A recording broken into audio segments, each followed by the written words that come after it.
یسوع المسیح کے زندہ جلالی اور بابرکت نام میں آپ سب کو میرا سلام۔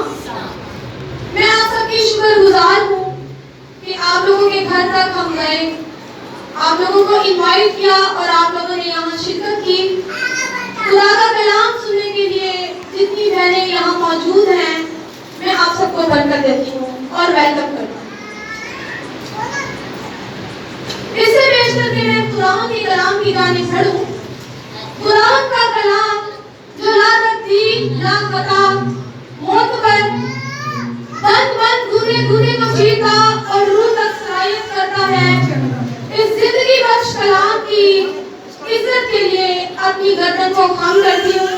خداوند کا شکر کرتی ہوں کہ اس نے مجھے آج شام آپ لوگوں کے درمیان اپنی خدمت کرنے کا موقع دیا۔ خداوند کا شکر ہو، ہاللویا، پریز دی لارڈ۔ خدا کے کلام میں سے آج شام ہم اس ٹاپک، جس عنوان پر گفتگو کریں گے، جس کے متعلق سیکھیں گے، میرے عزیزوں، آج کا میرا عنوان ہے ببلیکل وومن۔ ببلیکل وومن، جس کے معنی بائبل کے مطابق ایک خاتون یا عورت کے ہیں، کہ ایک عورت کو بائبل کے مطابق کیسی خاتون ہونا چاہیے۔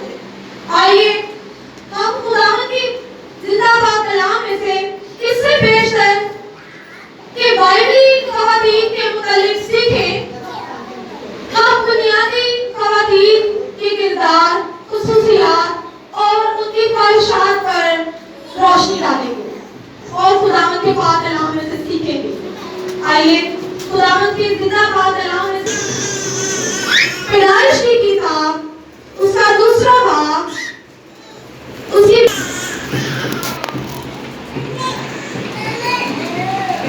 جس میں لکھا ہے،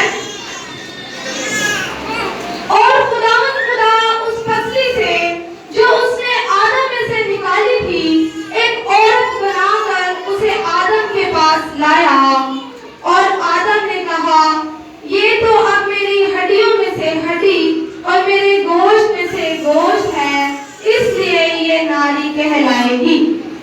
آمین۔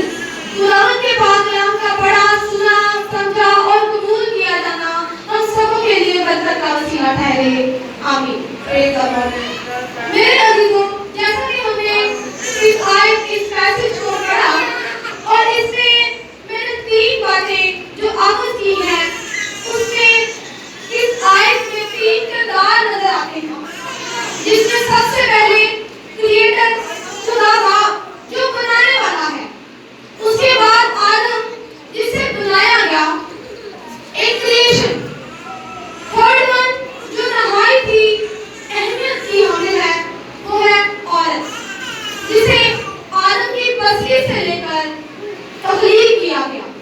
آئیے آج ہم اس آیت کے متعلق سیکھیں گے، اس پیسج کے متعلق سیکھیں گے کہ خدا کا در حقیقت ایک عورت کو بنانے کا کیا مقصد تھا۔ عورت کی وجہ تخلیق، خدا نے ایک عورت کو کس بنا پہ، کس وجہ اور کس مقصد کے لیے بنایا۔ اسی آیت میں 2 لفظ پائے جاتے ہیں جن پر ہم غور کریں گے، اس میں ہے پسلی اور عورت۔ آئیے ہم پسلی لفظ کے متعلق سیکھیں گے کہ لفظ پسلی کا کیا مطلب ہے۔ پسلی جسے انگریزی میں ہبرو لینگویج میں، عبرانی زبان میں اسے سلا کہتے ہیں، جس کا مطلب ہے جوڑ کر رکھنے والی دیوار، مضبوط دیوار یا ایسا بیم جو ایک گھر کو گرنے نہیں دیتا۔ خدا نے انسان کو، ایک عورت کو آدم میں سے، اس کی پسلی میں سے لے کر اسے ایک ایسی عزت بخشی ہے جو خدا کے نزدیک بہت ہی اہمیت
اس کی پسلی میں سے لی ہوئی۔